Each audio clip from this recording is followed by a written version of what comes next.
There is Facebook founder Mark Zuckerberg taking his company public, becoming an instant billionaire. And now the 29-year-old is taking on Washington, putting his brains and bankroll behind the push for immigration reform. He sat down with ABC's David Wright to talk about all that, the dangers of domestic spying, and his take on all those Obamacare website glitches. In a room full of hackers, the guy in the hoodie stands out. In fact, Mark Zuckerberg counts as an elder statesman. The 29-year-old founder of Facebook is exactly the sort of success story these other bright young faces hope to be, if the U.S. government allows them to stay in this country. What is your status?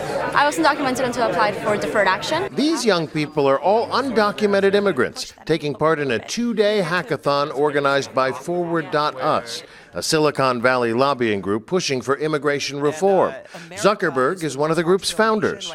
I was teaching an after-school program, and one of my top students put his hand up and he said, "I don't think I'm going to be able to go to college because I'm undocumented." For Zuckerberg, it was a eureka moment. When you meet these children who are, really talented and, they've grown up in America and they really don't know any other country besides that, but they don't have the opportunities that that we all enjoy, it's really heartbreaking, right? And it seems like it's one of the biggest civil rights issues of our time. A civil rights issue? How do you mean? There are 11 million undocumented people living in this country. Some would argue that all 11 million are breaking the law and have no fundamental right to American citizenship. What would you say to them? There are a lot of misconceptions about that, and a lot of them came here because they just want to work, they want to help out their families, and they want to contribute. We definitely should make it so that they can, so that there's a path for them to come into the country legally as well. That's the message of new ad Zuckerberg's group rolled out this week to put new pressure on Washington. Tell Congress the time is now. Fix America's broken immigration system. The future of our economy is a knowledge economy. And that means that getting the most talented people into this country is the most important thing that we can do to make sure that the companies of tomorrow are founded here. It seems obvious that Silicon Valley has an interest in stopping the brain drain. The harder case is for the non-skilled labor.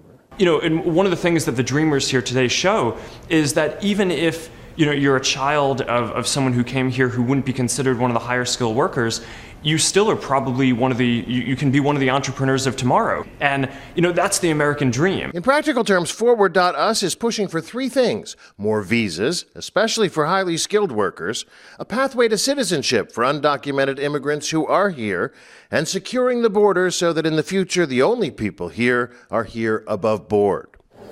Mr. Zuckerberg. Earlier this fall, Zuckerberg set aside his signature hoodie and put on a suit and tie for a round of lobbying on Capitol Hill. Are you more or less optimistic after your recent trip to Washington? I'm fundamentally an optimistic person as an entrepreneur. The vast majority of Americans want this to happen. We have to push forward. It needs to happen. We also asked Zuckerberg his thoughts on 2 other digital issues. NSA surveillance, for one. Facebook has faced its own questions over user privacy, but has pushed back hard against the government's wholesale collection of data. I certainly think that we all want national security, right? We want to live in a safe country, and we want to be protected from risks. But is the route to safety through the mass collection of data? I think that these things are always a balance in terms of doing the right things and also being clear and telling people about what you're doing. I think the government really blew it on this one, and I honestly think that they're continuing to blow it in some ways, and I hope that they become more transparent in that part of it. And there's the program where the president himself admits the government blew it big time. The troubled website Healthcare.gov. What advice would you have for the president on his poor website? Sometimes stuff doesn't work when you want it to. We've certainly had plenty of mistakes and things that haven't worked the way that we want to. The right thing here is just to keep on focusing on building the service that you think is right in the long term. This is one area Zuckerberg has more expertise than the folks in Washington, but for now he's keeping his eye focused on immigration reform, a political coming of age for the Facebook founder and quite possibly Silicon Valley. For this week, David Wright, ABC News, Mountain View, California. Yeah, don't think he wants to go near that website. Thanks to David and Mark for that.